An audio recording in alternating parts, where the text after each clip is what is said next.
We'll jump into it. Gigi, welcome to Sounds Thriller. sounds. Thank you so much. Just having a Topo Chico this morning. I don't know. It feels like a bull run. What do you I think? think it does. Well, looking at the prices, I think that to be honest, I think the bull run has been happening all year round. It just kind of was in a phase for the last 6 months where there was some price suppression.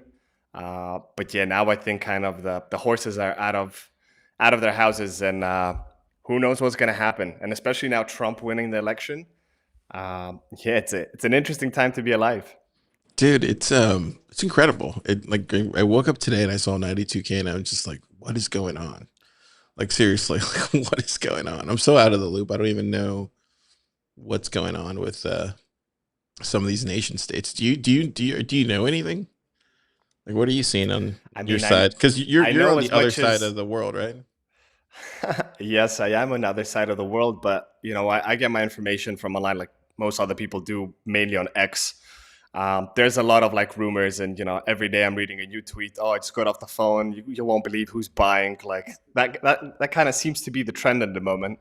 But yeah, I mean, on my side, as you said, I live on the other side of the world. I live currently in Russia, and as you know, kind of Russia is the leader of BRICS, and they had recently a summit here just a few weeks ago, and they even discussed like Bitcoin was on the agenda of discussion for settling international trade, which shows that Bitcoin's gone a long way from countries suppressing it to now essentially very large nation states discussing to do international settlement, essentially replacing the dollar. But more than that, kind of the mining operations, that recently we've seen Argentina, Ethiopia, Bhutan, which was kind of mining in silence for some time, have now kind of been very public with it. And I think other countries are just going to be kind of jumping on, kind of not waiting for the moment when. It's a matter of how quickly can we get started. So yeah, going back to the opening questions, are we in the bull run? I think I don't want to sound cliche, but I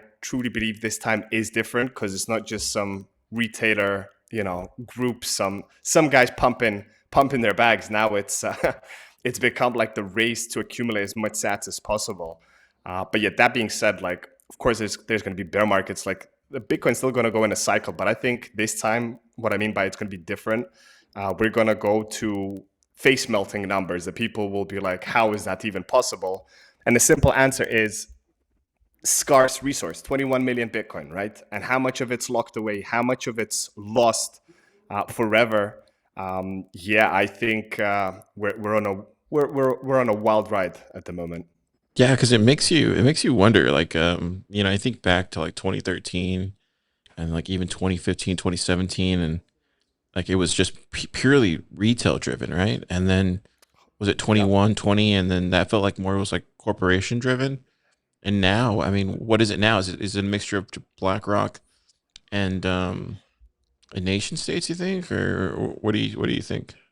So I think that the 2021 bull run, which kind of was short-lived with the FTX saga, there was a lot of talk about institutions are here, institutional money is going to be coming in. But to be honest, I think the only real institution that was really putting their money where their mouth is was, of course, MicroStrategy, which kind of laid out the blueprint. And I think to a large extent that the reason MicroStrategy was one of the only ones that really kind of started the race was because their CEO is their founder, right? Michael Saylor is the guy that's been running the company for decades. Loads of these other corporations, none of them really have founders as their CEOs. It's all through different boards and chairmen, and everybody's scared to do the wrong decision, to lose their super high paying dirty fiat job. So I think, but now, as it's been, close to 4 years, well, going over 4 years, they're suddenly starting to realize that, maybe we should add this asset to our balance sheet. And of course, as we know, next month we have the Microsoft potentially adding it. But even if they don't go through with that, I think all the companies are slowly starting to wake up and realize all this money we have in our banks is kind of melting away. We need to allocate it somewhere smarter. So that being said, the nation states, yeah, At the moment, if we just take Bitcoin out of the equation, we live in such an uncertain world with, with inflation, with potential wars that have been, being propped up for decades, and gold, which has, historically been the safest place to store your money. I mean, gold. If we look at the price action of gold for the last few decades, it's been positive, but it's nowhere close what Bitcoin's doing. And Bitcoin is, to some people, like they say, the digital gold. To me, it's much better than that, because gold I can't just send to someone in Fiji on a Sunday morning, but Bitcoin I can send it to anyone at any point in time. There's no maintenance, there's no security costs.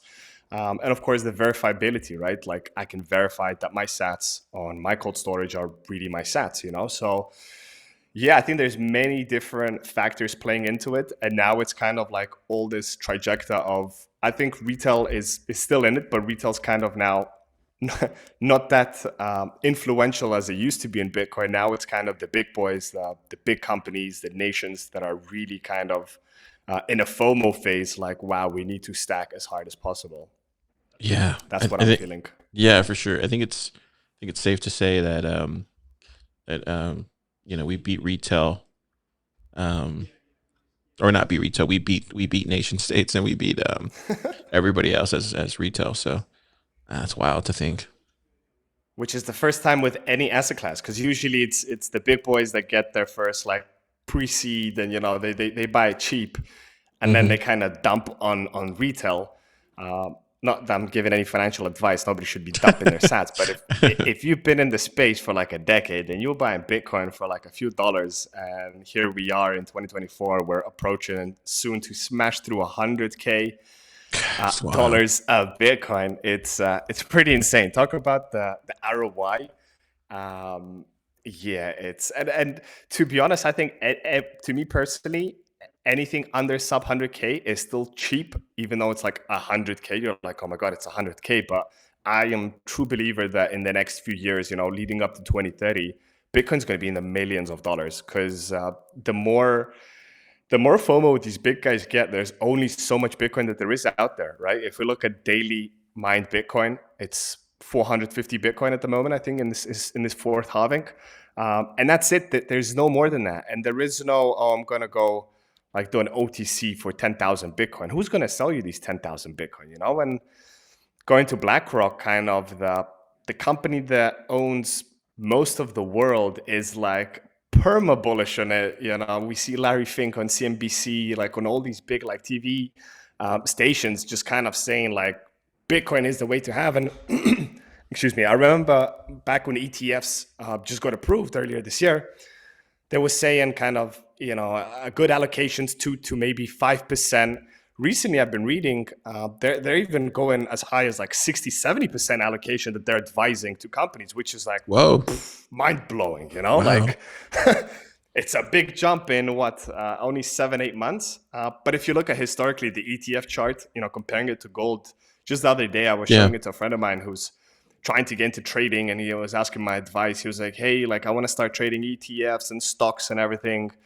And I said, listen, my friend, and he's a young guy. He's like in his early 20s. I'm like, the best thing you can do today is forget all that gambling bonanza. Just start stacking sats. And on your question about ETFs, comparing Bitcoin to the gold ETF, which was kind of the most successful one, this year alone, in less than a year, there's been over, last time I checked, like over $26 billion that went into the Bitcoin ETF.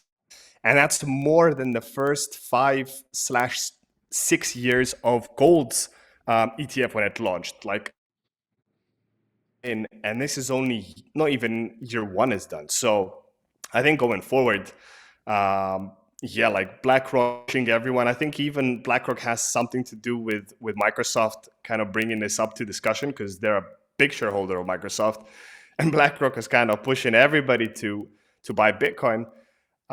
Now, the thinking behind it, though, I don't think Larry Fink and his colleagues are cypherpunks and they're doing this for liberty. They're just doing this to get those fees, right? But hey, what do I care? Like at the end of the day, they're still pushing and advertising Bitcoin for free.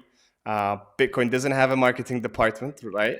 Everything is word of mouth, and now we have huge players like BlackRock shilling it on, on live television for free. It's kind of, you know, that meme, now you work for me. Yeah, it feels like that. That's amazing. That's such a great outlook. What like speaking of the whole cypherpunk thing, Mm. I was having a conversation earlier this week about you know, if these nation states and even BlackRock, they start buying more and more of this Bitcoin, aren't they kind of just, I'm using my words carefully here, aren't they kind of digging their own graves in a lot of ways? Like, do they not see where this is all headed? I mean, there's a part of me that's like thinking about that, but there's another part of me that's like, because yeah. Do you have any thoughts on that, or am I too early on Yeah, that no, type I of do. thinking? I do. I have kind of like a two-part answer to that question, Yeah, yeah, Car. So the first one is, yeah, potentially. I definitely don't believe that BlackRock understands, really understands what Bitcoin's all about, and the power of it. They just see it as this other tool that's been around for 15, 16 years. It's popping up. It's bringing, thousands of people around the world to different conferences, and then Trump's mentioning it and this and that, and then kind of like, oh, let's go along with it. It seems like it's gonna be here to stay. But they have no idea that it takes the power away from the money printer, which they are like essentially the closest guys to it, and they've been milking that money printer for decades. And the second part of the answer is, which I have a deep speculation since it launched, and especially for BlackRock, that those guys are selling some paper Bitcoin, and it's only a matter of time that it will be realized. Because to me, it's an oxymoron that Bitcoin, which is an open ledger, kind of the one main priority key feature of it is that it's verifiable. Everyone, not even running a node, you can just go onto mempool or anywhere and verify the transactions on chain. They've never released their address where they're holding all this Bitcoin. Well, we know where they're holding it. They're holding it in Coinbase, but Coinbase is also not revealing nothing. So with the reputation of these Wall Street players, they've been paper trading so many assets since the yeah, inception of Wall Street. And I think Bitcoin is no different. They're thinking, oh, like, we'll sell some paper Bitcoin and we'll buy it later. They kind of maybe look at the cycles and they're like, oh, it's going to crash at some point and we'll buy it.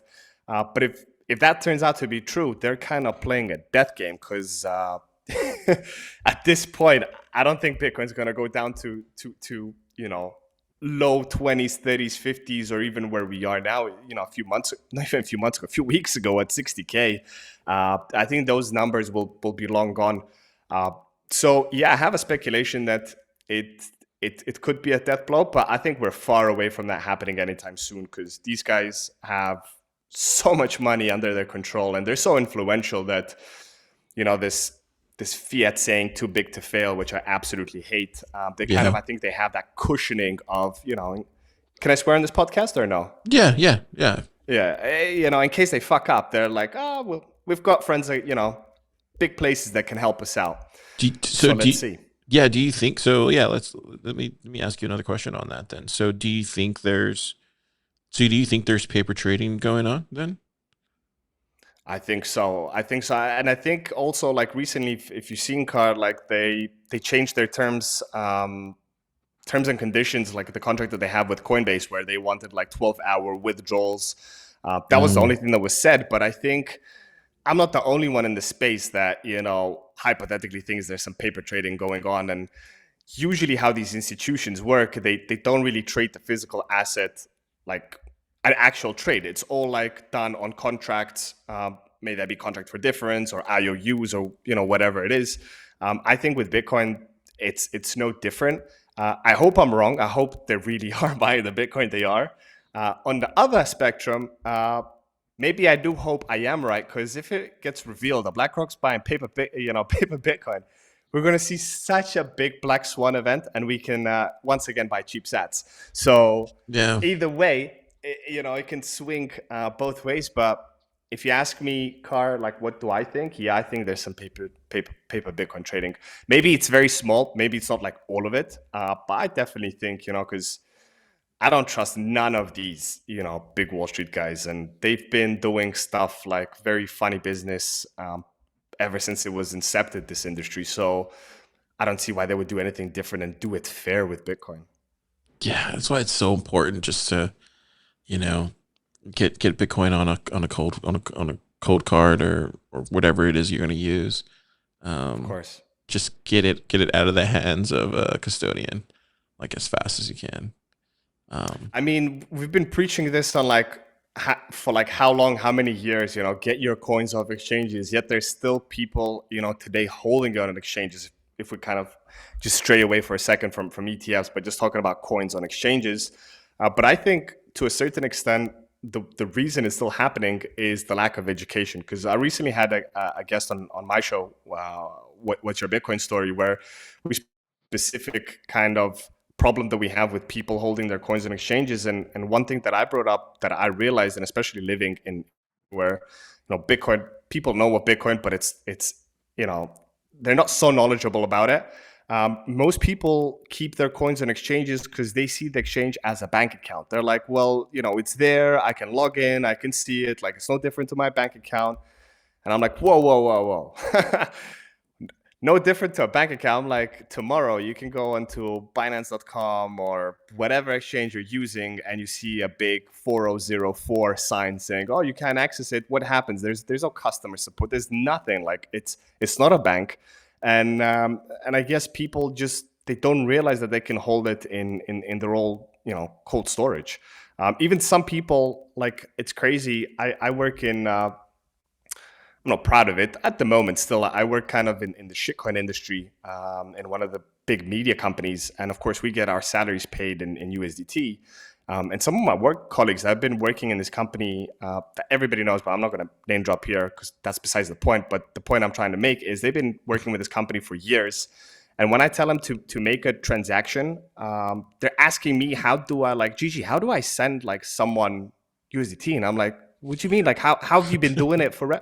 Oh, we do P2P, and that's it. And I'm like, so you don't know that you need to go and choose what shitcoin you want to send it to, choose the gas fees, this, that, put in the address, do your confirmation. And they're like, it's that simple. And I'm like, wow, like, these are people that are working with the tech and they don't know how to do a transaction. And here I am preaching to normies, get your coins off exchanges. It's a piece of cake. Get your cold card, get this, get that. So yeah, I think education plays a big role in it, and responsibility. This is another thing I want to bring up.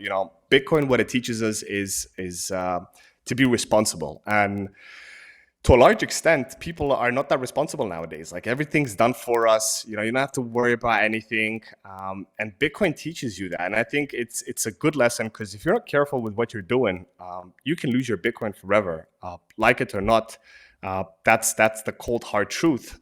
So I think Bitcoin is making us as humanity more responsible, which I think is a must, because we've been becoming way too soft over the last decades, and at this rate, without Bitcoin, we just melt away. yeah, gosh, dude, there's so much more to go as far as education in the space. Yeah, let's jump into your stuff, Chichi, because Mm. like you said, you live in a different part of the world, and what's it like? What's the Bitcoin climate over there, and what's the overall perception of, like, Trump coming into office and all those sorts of things? Like, I'm curious to see, like, what the. Everybody loves it. Like, Oh, people really over here, interesting. they love Trump. Yeah. Yeah, yeah. well, So well, let's well, talk Trump. about that. Yeah, sure. So Trump, in his previous presidential term, he was in really good terms with Putin, and they seem to be like pretty good buddies. So if anything, it's more positive for reviving the relationship. And I think certainly, kind of, not to exclude the big elephant in the room, but kind of this war that's been happening for the last 2/3 years on the border. I think, the Biden administration had a huge thing playing with that, and I think at the end of the day, it's all about, these wars are about selling arms and not caring about the people. And I think with Trump, things are going to change. I always said, once the funding from US stops to the border, this stupid war is over. And it's sad what's been happening, because people that are uneducated, I mean, not uneducated, but don't know any past history of Russia and Ukraine, they're essentially, it's one family. Like, they've been, everybody on this side has family there, everybody there has family here. It's essentially like having a war in the US between the West and the East, right? They just Oh, happen to have a different flag. But it's sad, and I think slowly people are sick of it. Even here, everyday life. I only moved to St. Petersburg some 6 months ago, but even when I moved 6 months ago, like unless you put on the news, life is normal. Like people are still, enjoying life, doing their own thing. It's not like, oh my God, what's going to happen over there? Of course, and it's a touchy subject because everybody knows, that people are dying on both sides. But I think with Trump coming in now, hopefully that could come to an end and some resolution, some negotiation happens on that spectrum. So I think it's positive with regards to Trump going back into office, Yeah, not just for Bitcoin but for humanity. yeah, I didn't know that. So you're saying that there's yeah, so there was just this administration before Trump that is just trying to just stir things up as as a way to just yeah. Can you go into that a little bit Just to more? sell more guns and kind of this whole NATO playbook, like let's bring them back to the borders. And it's if you ask me, Carl, like to me it's insane that we live in the year of 2024 and we're having these wars which have absolutely no meaning. At the end of the day, once again, it goes back to people that are funneling these wars making more money.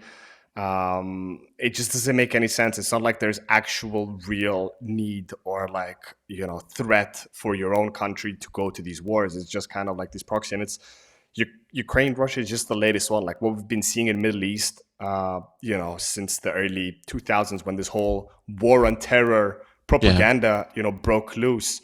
My God, like Iraq was savaged. Now we're seeing what's happening in Lebanon with Israel and Gaza. I mean, just like or Africa, like with Somalia, what's been happening with Sudan, like just all these wars have been, been destroying, the prosperity of humans instead of collaborating and making something together. Just, like I have this term that I like to use.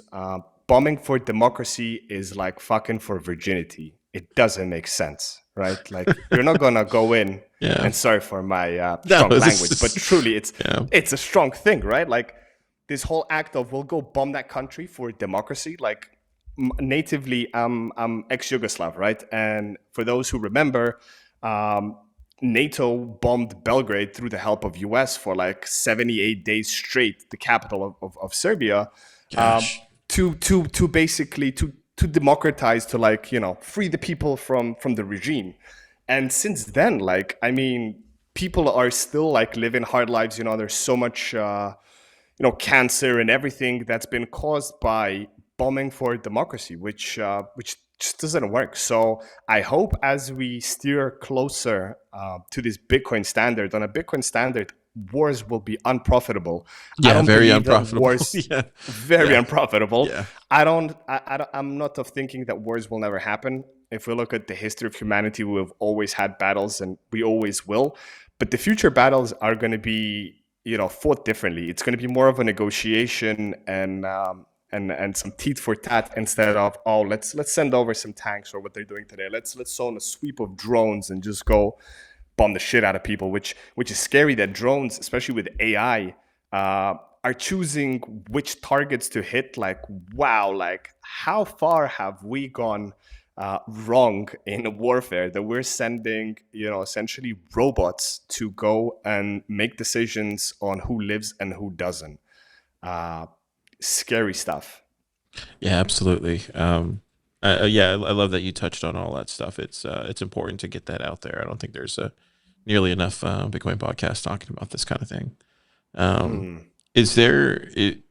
Yeah, so let's talk about that, the future of war and how that looks under a Bitcoin standard. Um, Hmm. to, yeah, I think I don't know. Was it Svetsky? I want to say it was Svetsky that wrote a lot of the early writings on that kind of stuff. It was really fascinating things. And maybe even Francis as well too. What do you remember some of their highlights and some of their high points in regards to war as far as what it looks like? Trying to see. Let me see if I can find it. I mean, out of the guys you mentioned, particularly, but like one good resource that I would recommend to kind of get an insight into kind of the future of warfare is definitely Jason Lowry's book Software. Oh I don't yeah, know. that's right. Did you get a I think it chance? got banned. Did you get a chance to go over it, Car? No, I didn't. Was that what he was talking about?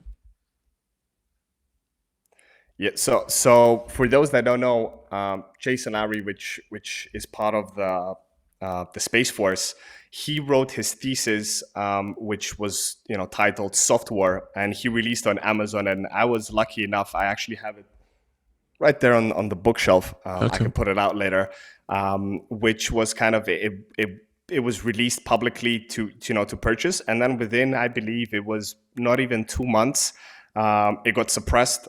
He even wasn't allowed to like publicly speak about things on X and different platforms. And that book, it's a hefty read. It's like a 400-page thesis slash book. But I mean that book, and the amazing thing is, for those listeners that are listening and want to get their hands on software, you can find like free PDF, like digital versions online. So you can still get access to it. You can't get a physical book, but I Oh, would highly interesting. recommend to anyone that's interested in kind of seeing how future wars will be fought, which is through bits and energy. That book is like the best resource, and I haven't finished it yet. I'm close to the end because that book is, or thesis, whatever you want to call it, it's not something you just read before bed, like a few pages. You need to sit down, like you Yeah. read one page, you pause, you're like, holy shit, like, I mean, it's insane. But like the gist of it, what I'm getting is future wars are not going to be fought through bullets, but it's going to be through negotiations and energy at the end of the day. Because Bitcoin, why it's so special, is the fact that you can energy that you're putting out into the world and you're storing it in digital data, and you can transfer it to anywhere in the future, and actually that stored energy is gaining value, which is insane just in the idea of it, because energy production that we know of today, whenever like a grid sends energy out to the nearby city, a lot of that energy is lost on the way. So now that we have something that we can transfer this energy instantly, not to the city next door, but to a different continent in a matter of minutes, and nothing is actually lost. In most cases, if you keep and store that energy, it increases in value. Um, it's it's a concept that's very hard to get your head around. So that's my kind of take on future warfare. And I'm not a master of it, but definitely one resource that I could recommend is the software book. Yeah, I'll check it out. I was looking this up, but yeah, it does make you question, like even back in World War I when they were using like bonds, war bonds, and they were still on a gold standard if I remember correctly. But Yeah. it was still enough uh, to undermine everything. I think. Um, Well, actually, yeah, on the war bonds, if I may just jump in there, yeah, as I mentioned off record, I had Oliver from JP last night on the pod, which the episode will be releasing sometime in, I believe, December. And we spoke about this, and he taught me about how the war bonds came around, because I had no idea. It was basically that the English government didn't have the money to get through taxation, and then they released these bonds, and then the central banks just went ahead and got these bonds, and that's how we all went through. Kind of these war bonds was like the beginning of the fiat shenanigan, which we're living in. And then kind of 1971, as we know, the famous Nixon acts with getting the dollar off the gold standard. That was kind of like the last nail in the coffin. So yeah, I mean, like, war has a big thing to play in it, but my father has a good saying. He says, no empire lasts forever. And I think this American empire that's been ruling the world for the last 100 years, since essentially the Fed got initiated, this little private institution that's been dictating how the world operates. I think slowly things are changing, and Bitcoin is kind of smashing it in big ways, as we see today. The fact that we have nation states, adopting it and mining it and storing it. Poof, like, and it's only been 16 years, guys. Like, this tech hasn't been around for 60 or 100. yeah, It's 16 years. If you compare that to a human, Bitcoin is a teenage boy or teenage girl. Like, wait till this child becomes an adult when they're 21 plus, as you Yeah. have in the US, or 18. Yeah. And then once they get to their peak, like they say, kind of humans peak out at 30. Yeah, like imagine Bitcoin in 30 years when it becomes a grown man or a grown Yeah. woman. Uh, yeah, it's gonna be insane. Like what we've seen so far, and it was all like just code that got released to the world. There was no pre-mine, there was no insider trading, nothing. Everybody, with a GPU computer could have been mining 50 juicy Bitcoins every 10 minutes. But doesn't matter. We're not gonna go down the rabbit hole. Oh, why didn't I? Yeah, I think like what you said, I think that just the very existence of Bitcoin existing definitely puts a check on things, especially if these nations and other states like try to like fund their war machines. They're gonna get debased out, or at least Mm. gives the public an option to opt out of that extraction to a certain extent. Gosh, man, these are interesting times, man. We're living in an interesting You world would right now. you wouldn't say, but I would like to now switch it. We went a little bit doomsday, gloomsday, kind of Really it's fast, holy right? shit, really fast, right? Like that escalated quickly, as Ron Burgundy said. But I want to switch it a little bit to a more positive thing. Yeah. That today's like being a human today, or like growing up, being a young, straight out of college or about to go into college. Um, you should be super excited about this time because I truly believe like in the current day, it's the best time to be alive. Uh, the reason being is you have the most flexibility and ease and access to do whatever your heart pleases. We have this supercomputer in our pockets called the smartphone, where you can search anything you want, you can connect to anyone you want, and now with the addition of Bitcoin, you can pay to anyone, transact, vice versa, send or receive. Digital money instantly. And to be sitting and being gloomy about, oh, why is inflation so high? Oh, why is there a war happening? Oh, why are jobs being, destroyed? Maybe there's a reason behind it. Maybe you shouldn't strive for a 9 to 5 job. Maybe you should focus on what you really love and just be consistent with it.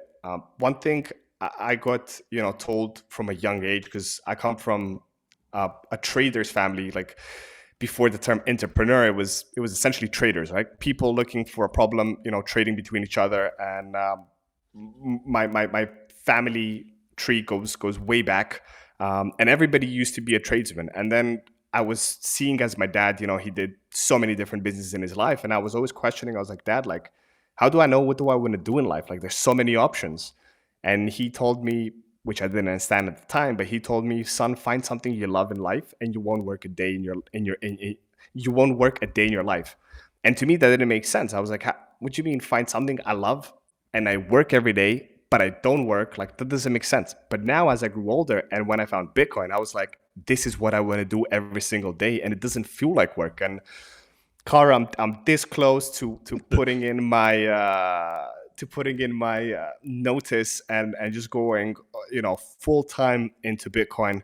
And I think perhaps maybe like very soon in the coming weeks, Wow. if Bitcoin really smashes through that 100K, Gigi's going full time into Bitcoin, Wow. and I'm never looking back. And yeah, I'd like to give that hope to people. Like focus on what you love. I'm not saying everybody needs to go into Bitcoin, but at least if you're passionate about something, strive for it. Be consistent. Consistency is key. If it's not working out in the beginning, don't let that suppress you. With my pod, I started it last July. It's 27th of July 2023 that I released my first Thursday episode. I've been releasing, doesn't matter if it's Christmas or it's Hanukkah or it's Easter, every Thursday there's an episode that comes out. And I've been really consistent with it, and I want to turbo boost what I do. Robin Sayre style, one episode a day. That's a bit too hardcore, but there's a lot more that I want to put out content and help people understand the power of Bitcoin. So yeah, that's kind of the more positive spin on it. Dude, congrats on that. I mean, that's a mountain to climb to get there. But I think, like you said, I think it's just the consistency and putting in the hard work. And then I think for a lot of people, it is hard for them to find something that they love doing. Um, Mm. How did you go around to finding that? I would say like a tip is instead of looking out, look deep inside. It's kind of the the Buddhist philosophy, right? Instead of looking at answers outside, look inside of you and see what really gives you joy. To find that, it's definitely not easy, but it's also not impossible. I guess sometimes people just need to sit down and reflect and have a conversation with themselves and ask themselves, like, what does really make me happy? Most people today, if you ask them, like, what do you want to like, what is happiness to you? And most times they say, oh, I want to make X amount of money, but that money doesn't bring you happiness. That money gives you access to goods and services, but money doesn't bring you happiness. And essentially, what I'm about to do, I'm going to be making a lot less money, but I'll be doing something that I love. And I think in the long term, it's still going to pay off much better. And maybe if it doesn't pay off financially, it's going to pay off by impacting people's lives. And I have this other philosophy, when you enter this world, do something you like before you leave, make it a little bit better. And my way of, helping make this world a better place is to kind of preach Bitcoin and open people's eyes and plant that seed and come back and water it every so often. So, they pick it up. And my podcast, which essentially is storytelling, we don't really go into price. We don't go into politics, which we went on this one, which I think is a very important topic. But I Absolutely. kind of just try to steer on personal stories and how Bitcoin's really impacting people's lives and changing it for the better, because everybody relates to a good story, right? And even if we go back to the beginning of human time, like the Bible, essentially it's a story, right? Like, and it's the number one selling book last time I checked. Like, it's It's a the great best story. story Yeah. that's been ever told. So, Yeah. you know, how do you find what you love? Focus on it. Like, focus, and you will find out. And if you can't, because maybe that sounds easier than it is, try out different things. Especially if you're young, go out and try different things. If you like acting, go try acting. If you love writing music, go write some music. If you love stand up and you have a good sense of humor, go do a little gig. Go and do. Like, my advice to people would be take actions, because just sitting back and waiting and contemplating, nothing's going to change. The only person that can change it is yourself, and the most important thing is to act in the now. Time is another construct which we believe, like, we have so much time, and but we only have one time, which is right now. The past is the past. It's history. You can look back, you can't change it. And the future only depends on the actions you take right now. So if you really want to change your life and do something that you love, start working on it today. Don't do this BS New Year's resolution. From the first year, I'll be stop smoking. I'll be a, I don't know, a better wrestler. I'll be whatever. No, forget the 1st of Jan. Let that 1st of Jan be every day. Just take action. And I think, leap of faith. I'm also doing that, in the process of it myself, like leaving a steady, recently well-paying job to do my own thing.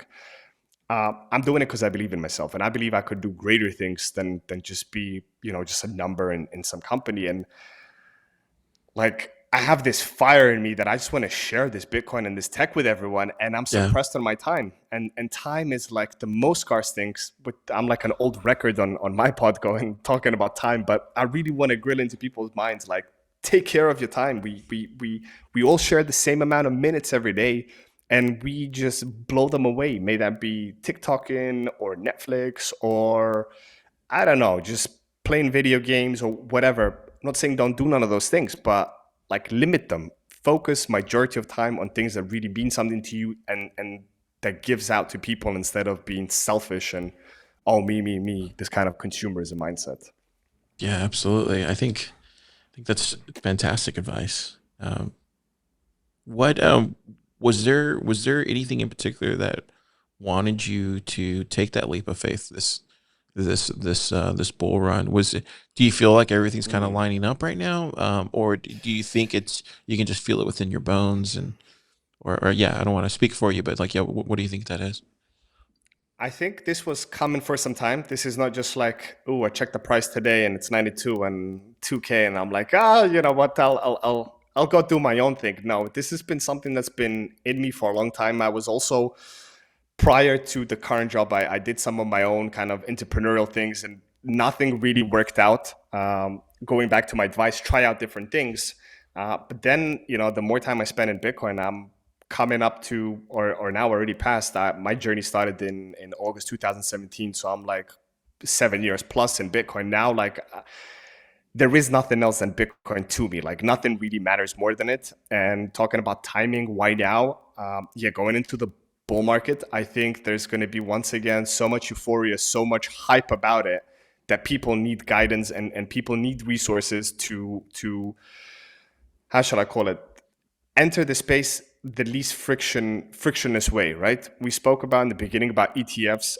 As much as ETFs are making the numbers go up, I really don't like ETFs because it's just a CFD, like forex trading. You own jack shit. It's basically you buy a share. I don't even believe in the concept of shares. Like all these shares on stock exchanges, you own nothing. It's mega casino. You put down your dollars for a price at $300. Tomorrow at 600, you sold. There you go. You got some money. But Bitcoin is not about trading the price. Bitcoin is taking self-sovereignty and having control over your assets, and having, full, how should I say it, peace of mind that you really own what you own. So with people jumping in, like we see in other bull markets, it's all let's do CFD trading. Let's do, now they have ETFs. Let's buy some shares. MicroStrategy is the hottest thing that everybody's talking about. Me personally, I have nothing against it, but I don't own any master strategy, and listeners won't like this, but I never will, because to me, master strategy still has a chief in command, and if Sailor, I don't know, changes his mind, not that he will, or Coinbase loses all of his coins, or whoever's custodying it, go look back at what happened to MicroStrategy in the dot-com bubble, right? In the early 2000s. It basically plummeted by 99%. Now, I'm not saying that's going to happen again. Most probably won't, but there's no reassurance that it won't happen, and with Bitcoin, I know that won't happen. Like if Bitcoin fails, and I had this conversation recently with my parents, they were like, listen, Gigi, like you put it like everything you own in Bitcoin. And I'm like, yeah. And they're like, how'd you sleep at night? And I was like, I sleep fantastic. And they're like, you're not worried that it's gonna crash? And I'm like, crash to what? I'm like, yeah, like price goes up, price goes down, but they go, they still don't understand. And I had so many conversations, but they're like, what if it fails? I was like, listen, if Bitcoin fails, then the world fails. Like to me, like Yeah, honestly, like Bitcoin, and I'm not the only one. And I was like, if Bitcoin fails, we're there's in going to be much trouble. bigger problems than, Yeah, yeah, we're in big, like I don't know what to do then. So, but I'm a yeah, believer that, so many companies, so many, institutions and individuals try to break Bitcoin, may that be through hard forking or whatnot, or taking over the network over the last 15, 16 years. Biggest one being the block size wars. And we won in the end, right? The minority, right? The yeah. Bitmain and all the boys, they were controlling like over 85% of the hash power, and they still lost out on the SegWit 2x. So that to me was kind of one of the last big battles to take over the network. And since we won that, and that was 2017, here we are 7 years later. I have such strong faith in Bitcoin, and I think it's arguably the most important thing. That's actually it's like a renaissance that we're having as humanity go forward. And once again, back to the timing. Why now? We're still so early. We're going back to this 16 years around. Like most of the people in the world don't own any Bitcoin. A lot of people know about Bitcoin, but how many people really have sats in cold storage? I would say 0.0001% of the world, like out of the 8 billion people. Yeah. So there's so much handheld stuff to be done. And that's one thing I'm going to go into myself, is not just, orange pilling, or as I like to say, orange seeding through storytelling in my pod. But I want to go out and help out these people, be that, hand and corporation, may that be a small business looking to accept Bitcoin and store it on their balance sheet, may that be families looking to switch their savings, may there be a young entrepreneur looking to start their e-commerce, and suddenly if they offer their product to Bitcoiners. Wowzers, you stand out from the competition, which is super hard today, especially in e-commerce where everybody's copy pasting each other. But as we Bitcoiners know, if you're offering a service or a product for Bitcoin, you're going to have a lot of demand coming your way. And it's kind of, as Peter McCormack calls the terms, a cheat code, right? Like if you offer Yeah. something for Bitcoin, you stand out of the crowd. That's not going to happen forever though, right? It's still these moments when you kind of stand out from the crowd. So there's so much to be done, and so much that's required, that I think my energy spent focusing on that aspect is much better spent than me focusing on fiat mines and just stacking a little bit on the side. But to kind of close my question, and I'll give it back to you, it's also like with the age wise. So I'm in my early 30s, and I have two young daughters which are growing super fast, and I realize how time is flying even faster every single day. And I don't want to be on this regret when I hit my 40. Well, 40s is still super young, but like 50s, 60s, and I'm like, why didn't I Yeah. do that leap of faith? Like when Bitcoin's everywhere and it's changed the world forever, and I'm like, I was right there, sitting in the front seats, like watching the game. Why didn't I, put on the jersey and go play the game? Like, why was I just a spectator? Like, I don't want to be watching the change. I want to be part of the change, and give my little that I can help in the space. So that kind of sums it up on why I'm looking to do my leap of faith in very soon. Yeah, that's amazing, man. That's awesome. It sounds like you have a lot of conviction um, in making it happen. I know for me, it was, yeah, it definitely felt like that too. Like there was a strong, just inner drive, right? Mm. And now, The 4 years gut feeling, later, right? yeah, it's like a, uh, I think I've said this before, but it kind of reminds you like you're on a cliff and you just got to jump Just and jump. just jump, and then that's kind of, and everything just kind of falls into place, believe it or not, because it's being intentional about what you're trying to accomplish in the universe. And when you start saying these things out loud, they end up becoming true. And the more you say it to more people, those people end up finding you. And I think that has always been something for me, is just like start saying these things, and then you will start believing them. Then the people around you will start believing them. And but it's a way to let the universe know that you're set out to do these things and to bring any sort of help your way. And I've come to realize that that's the easiest way to do it. And like right now, when you're talking about these things, I'm like thinking in my head, I'm like, okay, cool. Like, what can I do to help Gigi accomplish this task?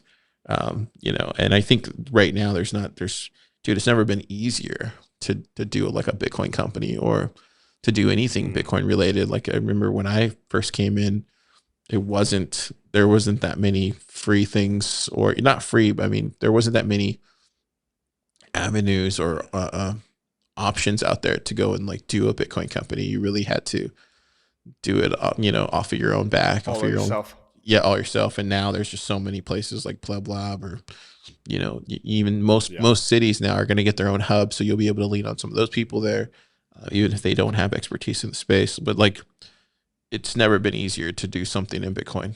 It's far easier now than it was when I started. And I think a lot of what I think it's just being intentional about what you're trying to accomplish, and then pushing up against the glass and saying, nope, this glass shouldn't be there. I'm going to break it, and it's just doing whatever you want. I mean, I used to have this thing I used to say to the people around me, I'm like, you're a Bitcoiner, you can do whatever you want. You hold the hardest money on earth, once in a millennium technology. I mean, yeah, it's just that simple. And just to add, kind of the timing wise, like I believe where we are today, it's why it's easier to kind of do what I want to do. I don't really have to sit down and lecture. I'm not doing what Andreas Antonopoulos did 10 years ago, right? Like really breaking it down, the tech and this, that. And now kind of it's not so much orange pilling, it's showing the signal in the noise, because like everybody like sees it now, but they're like, what do I do with it? How do I get it? How do I store it? Like, how can I utilize it in my business?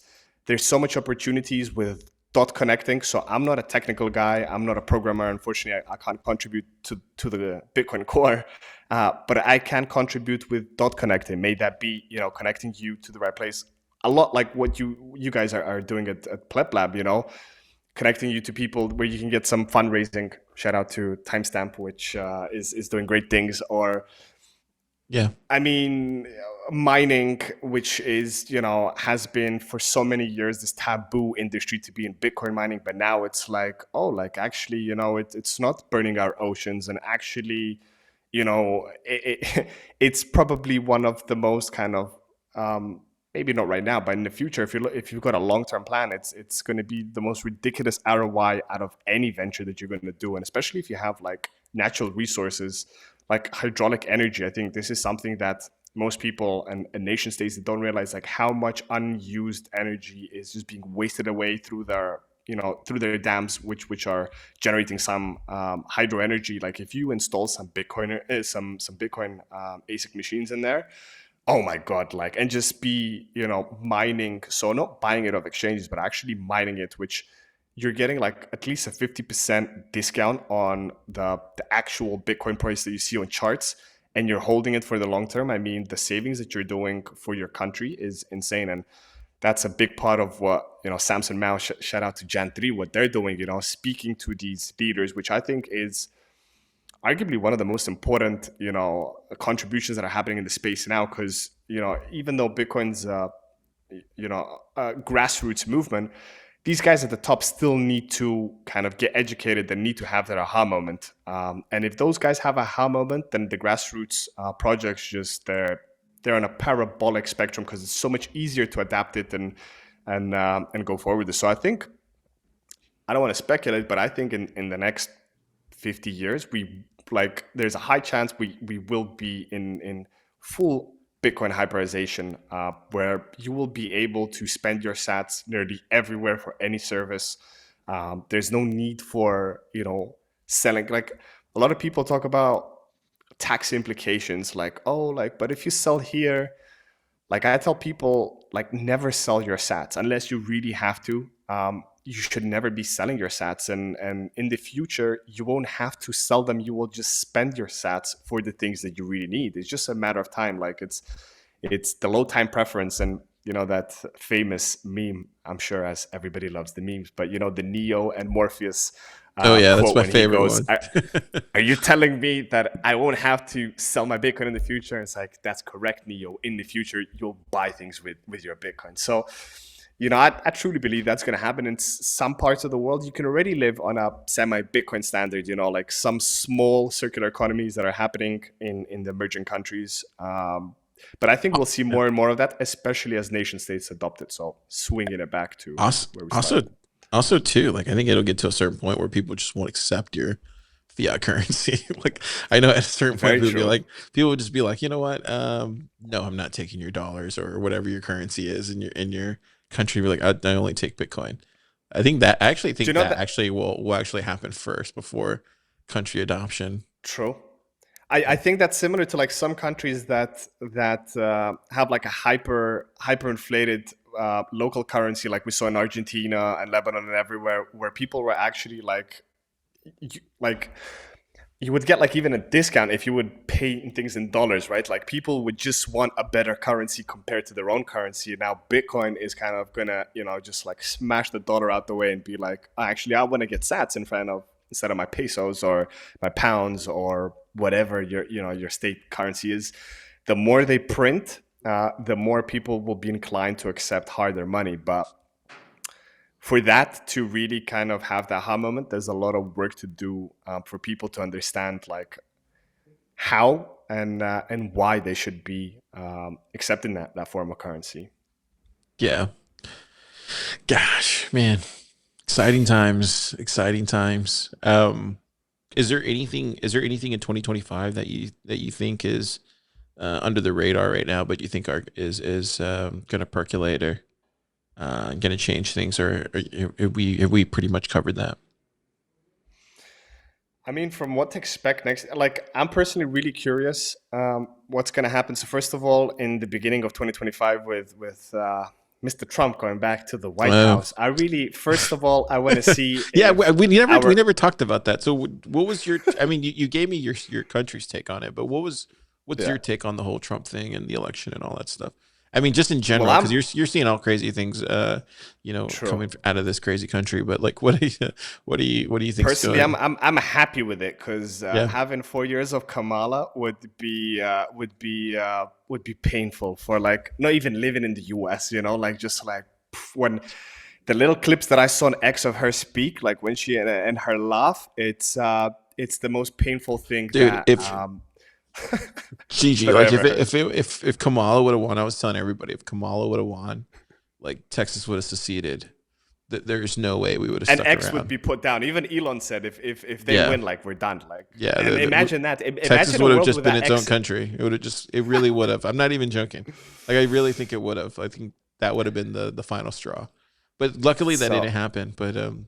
thank God. But yeah, So yeah. So with Trump, I mean, I like the guy. I mean, he's arguably one of the greatest showmen ever and businessmen. So like, to be honest, most politicians have never run their own business, which I think is something yes, every politician should do. Because in a sense, yes, a nation is a mega business, right? Like there yes, is expenses that come in, there is inflows. Like it's a big business, and if you never run a business, you're going to have a terrible. That's why we see all these countries that are going through hyperinflation and they don't know what they're doing because these leaders are literally they went to political studies and they just like all they know is how to talk but not walk the walk, and more importantly the experience of trade. And Trump, like him or not, but he's a mega businessman, and how many things he's done for successful and non-successful business, like the Trump Airlines, but like the Trump real estate empire, like everything like that man's seen so much and has lived through so much that he's got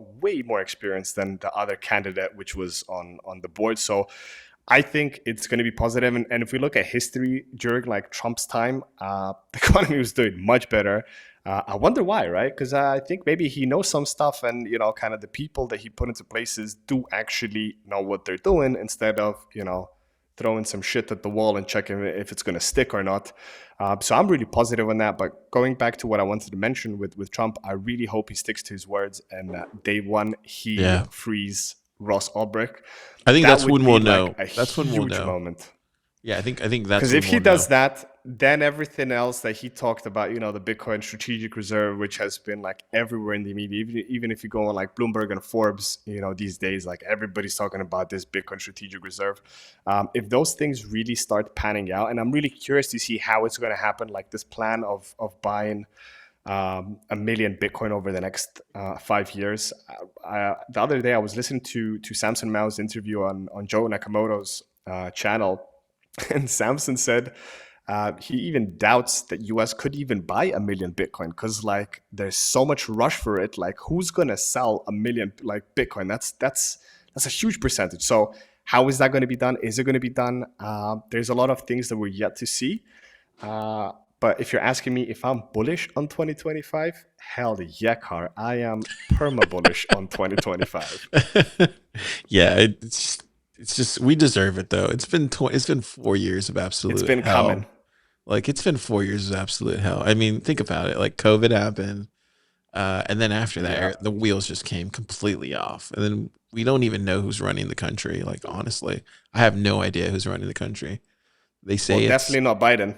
yeah, it's definitely not That guy Biden's. doesn't know what he had for breakfast, like let alone be dictating on what the country should do. But it was very like early on. I remember it was like 21. I was pretty clued into the fact that he didn't look like he wanted to do this anymore. He looked like I know honestly, like I've hung around with old people. Like he looked like he didn't want to be up there when he was giving speeches, and he looked tired. He didn't look like he was. I mean, It's like he was forced into it. yes, he was like forced Yeah, into it, and then from there it was over.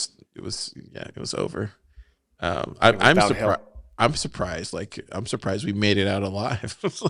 Surprised there wasn't more damage. But yeah, I think it's incredibly bullish to see what's going to happen. I think you're right. I think day one, Ross. If that doesn't happen, then we know not everything's. We'll see. Hopefully that happens. is there anything else in your area that you're seeing as far as like Bitcoin adoption taking place?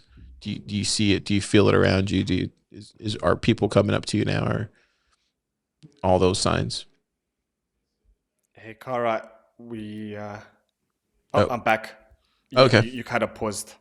Sorry about okay. that. No, no. I asked you a question. I was like, in your area where you're from, do you see any sort of adoption signals coming from Russia and from that area? So, like to my surprise, when I moved here earlier in the year, in the April time, I was expecting to see a lot more Bitcoin adoption because this economic sanctions that went into place that started a decade ago, but then the last 2 years they just like with removing the country from SWIFT and everything, kind of just like barricading, making their own economy. Um, what I came to find out, it wasn't just Bitcoin. It was crypto as a whole. Mainly stable Mm. coins was kind of like the main way that people and businesses would trade between each other. Like the next door neighbors, China is a huge trading partner of the country, and like a lot of deals, I want to say most, but like a lot of them are done in USDT instead of Bitcoin. Interesting. I guess to a big part was the volatility aspect, right? Like when you're like doing big contracts, we're talking like multi-million dollar contract, it's hard to like pin it to Bitcoin because the price moves every minute, right? So USDT was kind of the right one. And yeah, people know about Bitcoin, but it wasn't like I need it, right? But now, with inflation, which I think the easiest way that I kind of get people interested on topic of Bitcoin, and Russia is no different. It also has its own inflation, and actually, for the last 12 months, it's picking up. It's not as crazy as it was in Europe, where I was living before. But inflation is kicking in, and people are realizing, like, wow, like my money is like worth less and less and less. I tell people, why don't you want to store your savings in a good that actually appreciates and has value, and you can transact to anyone at any point in time. If you have a family member in Florida, or if you have someone in London or Hong Kong, like you can instantly send them money instead of be figuring out how to do it, find some broker, doing some trade for some USDT, selling here or there. So there's a long way to or build this country, and they have it's Wow. it's a country of over 170 million people. So talk about a ground to to start working in it. But I'm slowly doing it. I didn't have that much time as my main resource to focus on it. But I think going forward and next year, as I'll be fully working on my own things, I want to focus on the local people and mostly like businesses as well, because I think a lot of people do own Bitcoin. They just have nowhere to spend it here. And if suddenly a barbershop accepts Bitcoin payments, or a tattoo parlor, like things that are more like appealing to younger generations, those businesses might see, an influx of, as we said, Bitcoiners coming to them because they'll be like, oh my God, actually now I can spend my Bitcoin on something. So that will show and see what happens out of it. But on the mining front, mining's been super huge in Russia, because and essentially Russia being one of the world's greatest energy producers, and ever since Nord Stream was bombed, that we're not going to speculate who did it. It's irrelevant.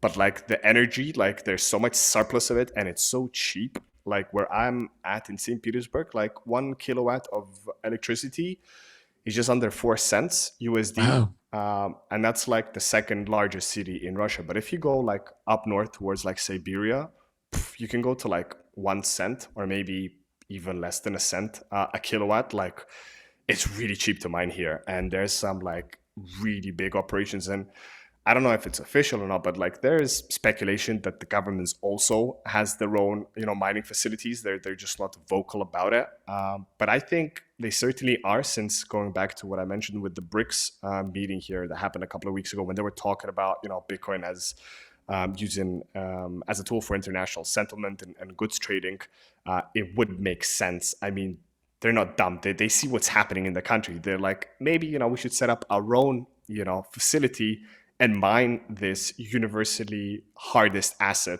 that the world has ever seen, instead of buying it, OTC or in exchanges. So let's see what's going to happen. There's still a lot of growth to happen here. but I think it's just a matter of time until it's like a catalyst. One thing pops up, another one, another one, another one. So talk about finding a nice playground to to orange pill. Yeah. I think it's going to be an exciting few years on over here. Yeah. Gosh. I wonder what it's gonna look like. Because yeah, things could get really vibrant here next year. Like fast. Things can move really fast. Mm. Um yeah. Gosh. Yeah, and I think you can already kind of tell it's like the price. I think the price is a good indicator of that. What What are are we we at? on now? 90, I think. 90K. Back to 90. Yeah. Not bad. Could be worse. Dude, there is a part of me that I took the day off yesterday. There's a part of me yesterday. I was thinking, I was like, should I go on vacation for like a month? Like, I genuinely thought that. I was like, genuinely thinking, and I know I shouldn't. I Like, see there's a lot of people taking vacations at the moment. Like on X, I saw like oh, is they've there? gone out to Latin America and Thailand. Like a lot of people are now just in El Salvador this week. There's the big Adopting Bitcoin, talk Oh, about is it a this week? fitting Okay. name, Adopting Bitcoin conference. Yeah, it's Friday, Saturday.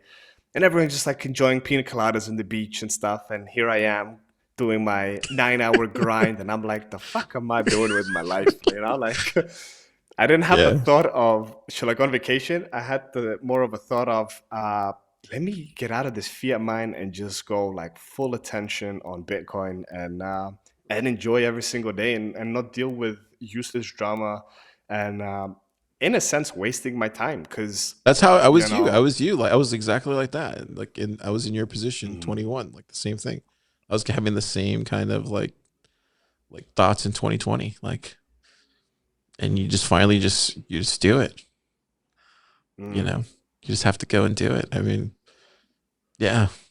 And it's not easy, right? Because No, and especially in my case, it's hard. I've got like It's hard. I've got four mouths to feed. I'm not It's solo. If I would be a it's solo guy, incredibly it's incredibly I would hard. have done it a long time ago. I mean, But now it's responsibilities. yeah, you're up against everything. Like, yeah, you're up against yourself and what your own doubts, and you're up against others, and their doubts associated with you, and then then you're just doing the climate with the whole business climate, and I think for me, like looking back now, I'm glad that I did it, but looking back now, I could have picked a worse time to do it between 2020 and 24. Like that's just the worst time in history to well, maybe not history, but at least maybe this century to do something. Now it's incredibly bullish to do Mm. it right now in 2025 when things are things are really popping off. So I think you'll have everything in front of you. I think you'll be better. I think this is the time, Gigi.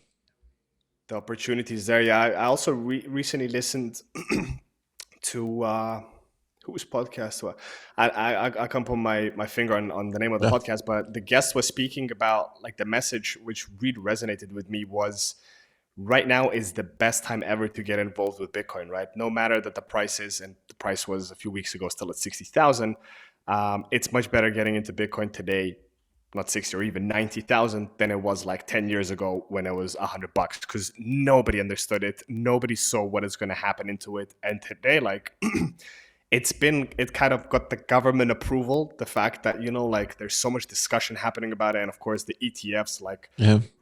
having a regulated asset class. It's not just another shit token somewhere that someone's trading on Reddit. It's it's legitimized, and from here on it's like the show's only getting started. And going back to Bitcoin's only 16 years old, like it's still a teenager. Like things are only getting interesting now. So talk about timing. I think, yeah, like it's either now or I wait and regret it massively. And I think what I'm planning to do, I kind of touched a little bit upon it, but I don't want to go into too much detail. Like what I want to do, I think in 5 years' time, 10 years' time, there's going to be so many people doing it that it's just going to be hard to kind of sustain some type of living of it. And right now, kind of, I think it's the real time. It's definitely not going to be easy. It's going to be very hard, but I'm ready for that. Like I'm ready to put in every single day the hours that I can put into to really have a successful life for me, for my family, and all the people that I interact with, and help them have a better life. I think that's the best calling. That's the biggest meaning that I can do, because I want to do this something meaningful in life, and what I'm currently doing, it's far off meaningful. So, and I have full faith in me, and I'm a true believer of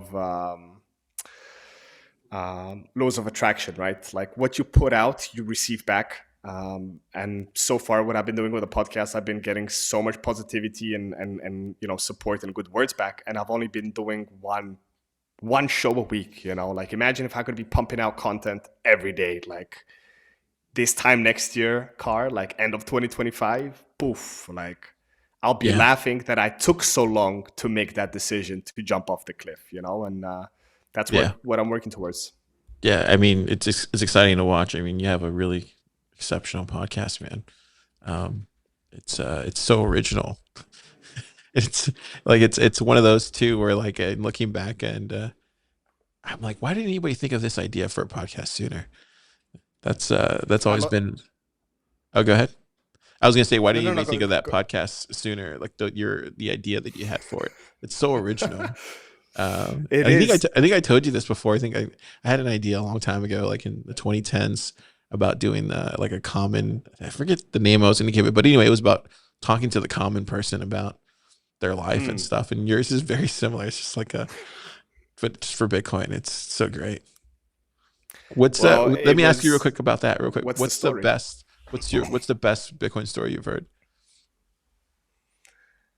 Oh, that's Or like asking what's in me the who's my what's in favorite the child. no, It's what's in the top five? What are the top five? The most memorable one where you were just like, wow, I had no idea that's incredible. Or do they all feel somewhat similar? um, to be honest, like everyone has. Of course, nobody has the same story. I would say like my top three would definitely be Eric Kaysen. Eric Kaysen had an incredible story and how his early days in Coinbase and like everything, and just like what he became today, the modern day Bitcoin philosopher. And like, I think just that conversation that I had with and Eric is so passionate. He just like verbally punches. Like I love like Eric's episode. And another good one was also Ben DeWall, who's been essentially a Bitcoin OG since early 2013, and he's seen a lot of things and like taken his take. And what resonated with his story was with his child, which kind of I took a lot of dad tips, because he's got a 12-year-old daughter, Samantha, who is like a major orange pillar. She actually last year spoke at Adopting Bitcoin in El Salvador, and she Oh was wow. on an uh, yeah, no, sorry. Yeah, she spoke there, and she also spoke at last year's. So not the last year, the previous year, the June of 2023 BTC Prague. She spoke on the main stage after Michael Saylor, when people are like, "What? A 12-year-old's Wow. gonna go on stage?" And Peter McCormack was emceeing that day, and he was kind of telling her like, "Oh, like, are you stressed? This, that?" And she's like, "No, like I'm fine. Like piece of cake." And she went on, and she blew the crowd away. And like to do that, and just his story of like how that man seen so much. So Ben the Wall story was a huge inspiration to me. I mean, there's a lot of them. There's a new episode that's actually launching tomorrow, which is, I would say, also in my top three. Is Lauren Huddle, who has a very interesting. And this man's done so many things in his life, from like professional poker playing, weed growing, sales, like everything. And then like he was always looking for this thing, which in the end he realized was freedom, and Bitcoin fully changed this man's life. And this guy's even been married 5 times. Like, talk about a roller coaster story. Yeah, like that one was good. But I can't really say what's my favorite one. They're Those all all good sound pretty in their own great. Yeah. sense, Yeah, those all but sound they're pretty great. exciting ones. And Yeah. there's so many yet to come, right? Like, I've only recorded, so last night's episode was episode 75. I'm nearing my 100 episode soon. But I think like there's a lot of Bitcoin stories to be told. And that's another reason I want to go venture out on my own. Like, I want to be recording a lot more of them. And I want to think of some like unique ways instead of just doing one-on-ones. Like I see a lot of like podcasters are doing kind of like roundtable talks. I would like to explore those as well, and spice it up, do a bunch of different things, and of course education, which I think, going back, it's the number one priority that we need to do to help us get Bitcoin into more instead of institutional and nation state hands. So yeah, that's the story been so far. Yeah, it's amazing. Yeah, I'm looking forward to what it is you're going to be making. Hopefully, it's like I listened to. There's a podcast called Bitcoin and by David Bennett, and he Mm, covers the news. And I love listening to that in the morning when I'm getting dressed, even if it's like the first 20 minutes. So that's another one. But I think, man, I would love to see like a Bitcoin news show that just covers, the news every morning and catches me up. I don't know if there's anybody else doing that. I feel like David's the only one. there's a lot of newsletters out there, like Yeah, really there's a good lot of, ones. yeah.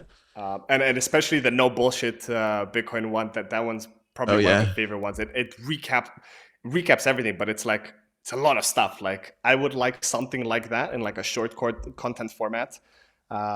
Would be interesting. So maybe, Car. Thanks for planting the seed. We Yeah, I should give mean, it a go. And I think it would be great. I mean, like right now for me personally, like I'm in my primary job is just pleb lab. So the bulk of hmm, my day every day is working with the people in the lab and getting ready for events or for programs that we're going to be doing.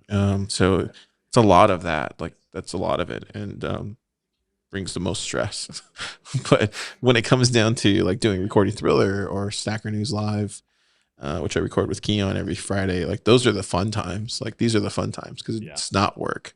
It's not, the working pub lab stuff is definitely fun and all that stuff, but it's serious work, but and it's uh, stressful.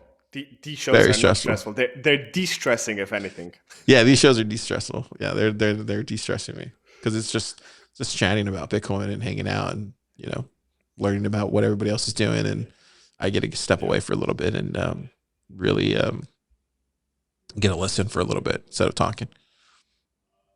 for sure, for sure. Well, that's what I love. What I do with the show, like to me, recording in the evening times after doing so much during the day.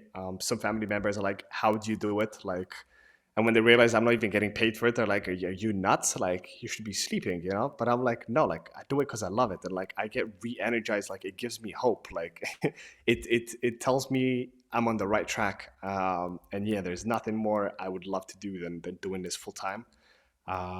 It would be a dream come true, and the only one that can make that happen is this guy right here. Like Yeah, it's just a matter of jumping off the cliff, and we've spoken about this so many times on this episode, but like it's super hard. And but once you jump, there's no turning back. It's not a bungee jump.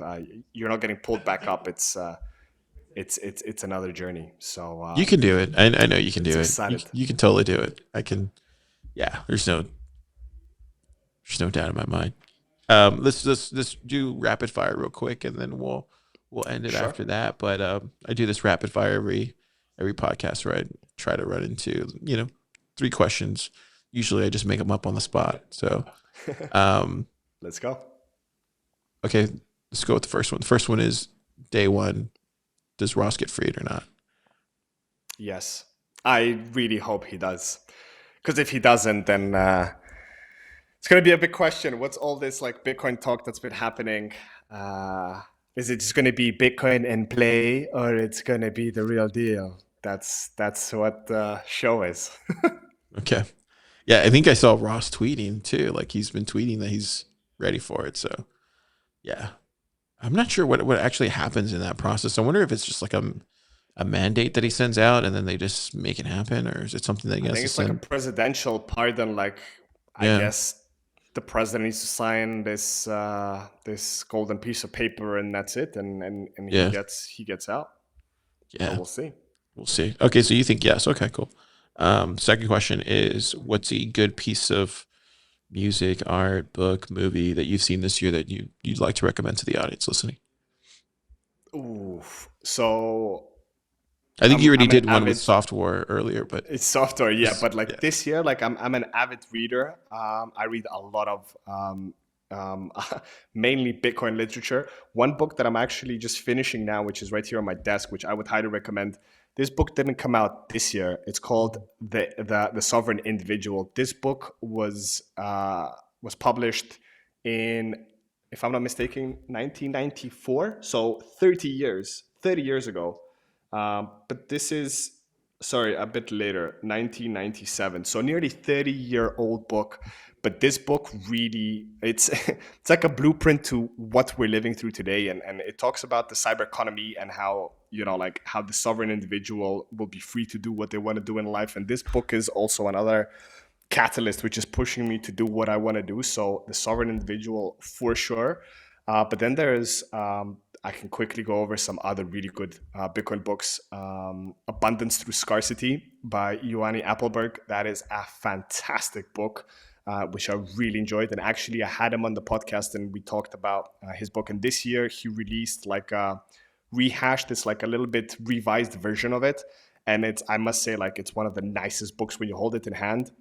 Like just, What is it it called? just feels Abundance through special. scarcity? Abundance Through Scarcity. Yeah. Oh, wow. Scarcity. Let me see if I can. Oh, interesting. It's right here. So it's got a spaceman on it, Oh, wow. Oh, it's a Bitcoin book. and it's Oh, a wow. Bitcoin book. And the beautiful, like the artwork in here. So every chapter has an art, like the artwork in here. It's special. Like look at this. Like look at this right here. Wow. That's incredible. It's amazing. And How did yeah, you hear like about that one? so I've been following Ioanni Appelberg. He's actually he's a doctor from Sweden, and he's been an avid Bitcoiner for many years. He also has his own YouTube channel where he educates through animated videos. And yeah, I met him this summer in Prague at BDC Prague. And I was meaning to get his book. He also was kind enough to sign it. So we got a personalized 2GG with a Oh, block nice. number as well. Nice. And yeah, it was a fantastic read. So yeah, the Abundance Through Scarcity definitely should be on your list for reading. Yeah, I'm And gonna then add it to the oh, it's out of print, it looks like on Amazon. Let me see if they have maybe. paperback. Maybe they have paperback? Oh yeah, they have But if paperback. you I guess can, the I think he hardcover's out of. has. Yeah, the hardcover. There's a reason for it. Like it's like one of the nicest books that you hold in your Wow. hand. It's super special. And then the second one, which I would highly recommend to everyone, is The Parallel. So the Bitcoin Social Layer by Brian the Mint, which Mhm. I'm sure most guys are familiar with. He was also on the podcast, and we spoke about his book. Parallel is a fantastic book where it's not kind of a Bitcoin book of just how Bitcoin is, changing the world. It's kind of like a blueprint of how you can build your own parallel world to this one. So it's not like when Bitcoin becomes superior, it's like how do you utilize Bitcoin today? Like how do you Yeah. essentially build your own world? And yeah, the Parallel's been a fantastic book. And Brian Debin, he's just an awesome guy. We also had a really good. So yeah, maybe that Brian Debin I would also point to my top 5 podcast stories on what is your Bitcoin story. Is he a Bitcoiner We had too? a great chat with him. Is he a Bitcoiner too? Yeah, Oh yeah. wow. Brian Debin. He's working with the Orange Pill app. This is his second book. His first book is called, if I'm not mistaken, Bitcoin Evangelism, something along the lines. I know there's Bitcoin and evangelism in it. He's an awesome guy, and apart from that, he's also a jiu-jitsu black belt. I'm fairly new to jiu-jitsu, and we actually also correlated Bitcoin to jiu-jitsu. How it's proof of work, right? Like with jiu-jitsu, to get to a black belt, you need to dedicate 10 years and be consistent with everything and keep Gosh, practicing, yeah. and it humbles you, right? Like when you're choked out and you pass out, you're humbled. There's nothing else you can do. And the same thing with Bitcoin. Like when we see a bull run and it goes super high and then it goes to a bear market, you're basically choked out, right? And if you hold like you hold and go back to your next lesson in jiu-jitsu, it just makes you stronger. And the same thing with Bitcoiners. You know, the longer you are in the space, that term, time in the market beats timing the market, is so true. So just stack and never sell, and you're going to be a much happier person. So those Gosh, would dude, be these are my some great three recommendations. advice. I'm gonna check out both of them. And Uh, software, try and get a copy. Well, I yeah, don't think you'll get a copy of software, but but maybe you can PDFs definitely then. get the PDF for sure. I remember when he came out at the time, I definitely wasn't interested in anything he had to say.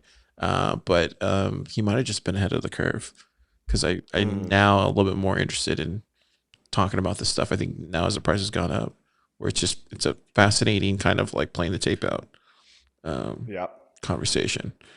Um, anyways, yeah, I'll check that out too. Great recommendations.